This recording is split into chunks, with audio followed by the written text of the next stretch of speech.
kita pun sungguh-sungguh dimampukan oleh kekuatan dan rahmat Allah sendiri, sehingga kita terus bisa berjalan, meskipun tertatih-tatih berdarah-darah, tetapi kita terus setia berjalan di dalam kehendak Tuhan. Inilah yang menjadi perjuangan dan tantangan kita sebagai orang beriman Kristiani. Dan saya yakin, pada saatnya kita akan beroleh yang namanya keselamatan kekal. Keselamatan kekal tidak dicapai di dunia, pasti. Tetapi keselamatan kekal nanti kita akan capai ketika kita berjumpa dengan Tuhan Yesus. Hidup kita bukan kekal abadi, ada di dunia ini. Tetapi hidup kita akan kekal dan abadi ketika kita berjumpa dengan Yesus. Jadi jangan pernah berharap kita akan hidup selamanya di dunia ini. Tetapi kita berharap bahwa kita mendapatkan keselamatan kekal ketika kita berjumpa dengan Tuhan Yesus. Semoga pengenalan kita, kedekatan kita dengan Bunda Maria, sungguh-sungguh memampukan kita, membawa kita pada semangat yang baru, membawa kita pada penghayatan iman yang sesungguhnya, yaitu semakin akrab dan semakin intim dengan Yesus, sehingga kita pun juga bisa mengenali apa yang menjadi kehendak Tuhan di dalam kehidupan kita. Oh, ingatlah ya bundaku, doakan kami anakku. Oh, ingatlah ya bundaku, doakan kami anakmu. Dalam nama Bapa dan Putera dan Roh Kudus. Amin. Rahmat Tuhan kita Yesus Kristus, cinta kasih Allah dan persekutuan Roh Kudus bersamamu. Dan bersama rohmu. Frater, suster, ibu bapak, saudara-saudari, teman-teman muda, serta anak-anak yang dikasihi Tuhan. Selamat pagi semuanya. Selamat pagi Romo. Pada kesempatan Ekaristi pagi ini kita bersama-sama merayakan Hari Raya Hati Tersuci Santa Perawan Maria. Hari peringatan Hati Tersuci Santa Perawan Maria dirayakan pada hari Sabtu ketiga sesudah Pentakosta atau hari Sabtu sesudah Hari Raya Hati Yesus yang Maha Kudus.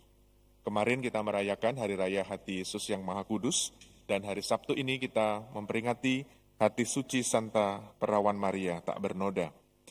Peringatan ini ditetapkan oleh Paus Pius ke-12 pada tanggal 8 Desember 1942, tepat pada peringatan ke-25 penampakan Bunda Maria di Fatima. Menurut tradisi kitab suci, hati merupakan tempat dan sarana bagi orang yang membangun relasi yang mendalam dengan Allah. Dalam hal ini, hati Santa Maria merupakan model bagi semua orang Kristen, karena ia senantiasa menyimpan segala yang ia lihat dan dengarkan di dalam hati dan merenungkannya. Ia menjadi kediaman Roh Kudus dan tahta kebijaksanaan. Maka, Maria menjadi gambaran gereja yang mendengarkan dan memelihara sabda Tuhan. Kita diundang untuk menyelaraskan hati dengan hati Bunda Maria, agar kita memiliki semangat penyerahan kepada Allah. Marilah kita hadir di hadapan Tuhan, membawa ungkapan syukur kita dan juga ujud-ujud di dalam hati kita masing-masing, intensi yang tadi sudah ditayangkan dan kita doakan bersama, kita juga bawa wujud pribadi, keluarga, dan komunitas kita.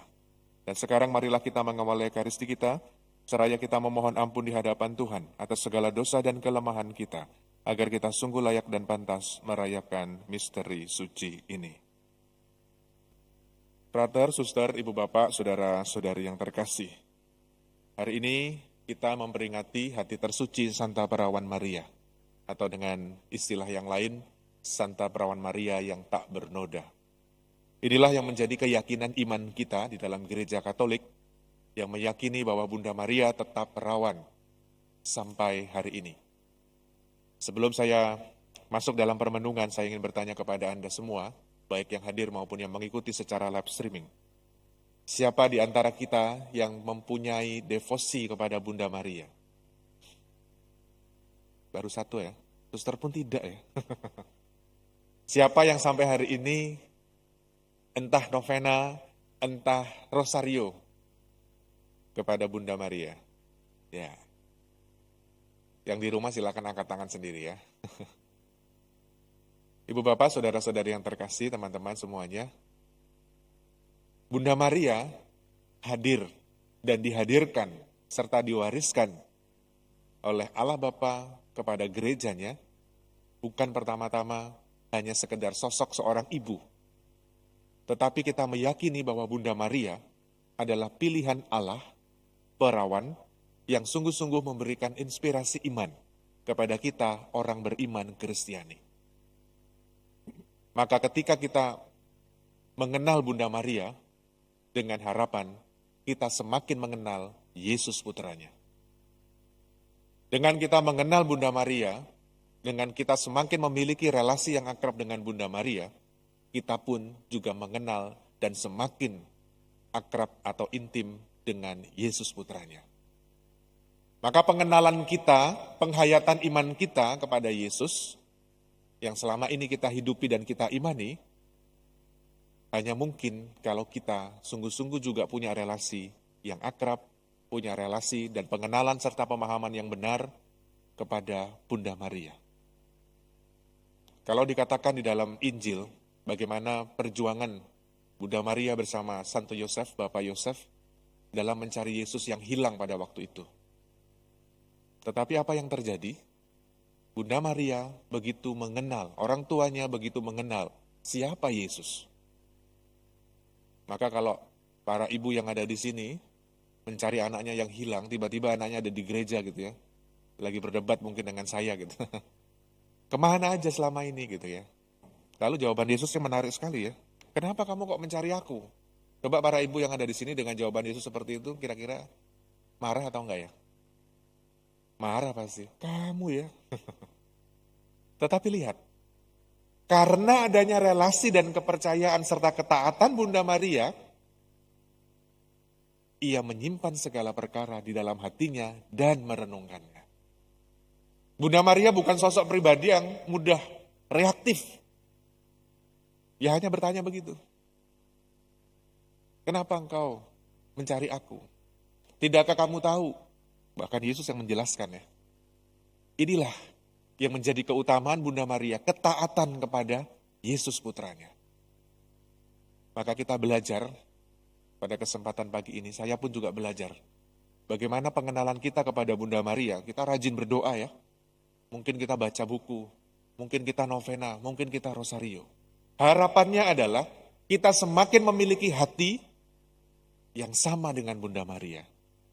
Ketika kita menghadapi persoalan-persoalan di dalam hidup kita, tantangan di dalam hidup kita,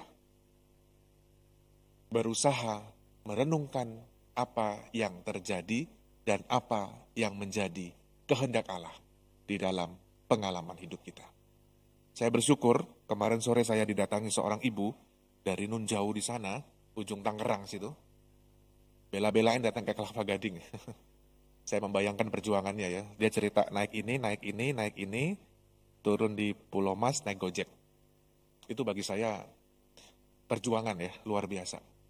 Tetapi pada akhirnya dalam obrolan kurang lebih 1 jam ya, akhirnya menemukan bahwa inilah yang menjadi kehendak Allah di dalam hidup saya.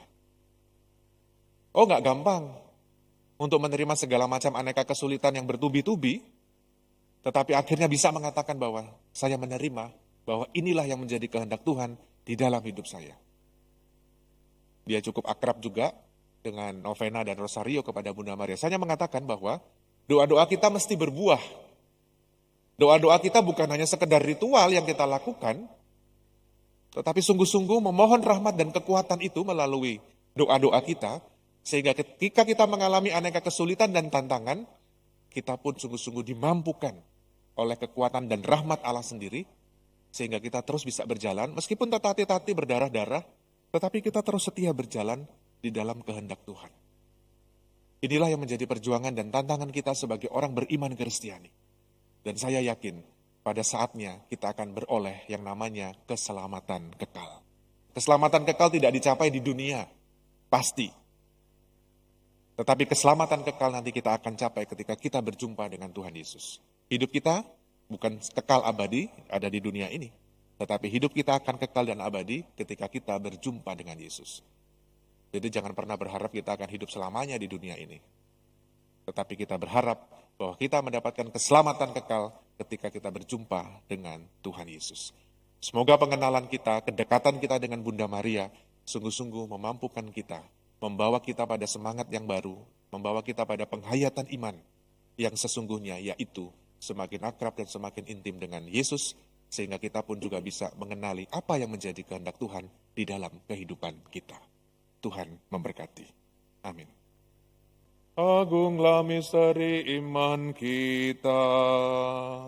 Penyelamat dunia, Selamatkanlah kami, karena melalui salib dan kebangkitan-Mu, Engkau telah membebaskan kami.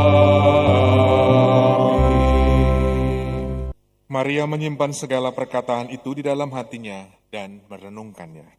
Suster, frater, ibu bapak, saudara-saudari yang terkasih, terima kasih atas kebersamaan kita dalam Ekaristi pagi ini. Mengingatkan kepada kita semua, ini sudah memasuki liburan anak-anak sekolah. Kita bekerja sama, bergandengan tangan untuk terus menaati protokol kesehatan, menjaga jarak dan tetap pakai masker dimanapun kita berada dan liburan dimanapun. Semoga anak-anak kita pun juga dapat menikmati liburan dengan gembira, dengan sukacita, tetapi tetap di dalam protokol kesehatan yang memadai sehingga semuanya terus dalam keadaan sehat dan berlimpah berkat bagi kita semua. Terima kasih kepada seluruh petugas liturgi yang sudah membantu, lektris, prodiakon, pastior, koster, tatib, dan kita semua, prodiakon, dan kita semua yang hadir dalam Ekaristi, baik yang hadir di gereja maupun yang mengikuti secara live streaming. Maka marilah kita mengakhiri ibadah kita dengan memohon berkat Tuhan. Tuhan bersamamu dan bersama rohmu. Semoga Allah Bapa yang Maha Baik senantiasa menyertai dan memberkati kita sekalian dalam nama Bapa dan Putra dan Roh Kudus. Amin. Saudari-saudaraku terkasih, pergilah misa sudah selesai. Syukur kepada Allah.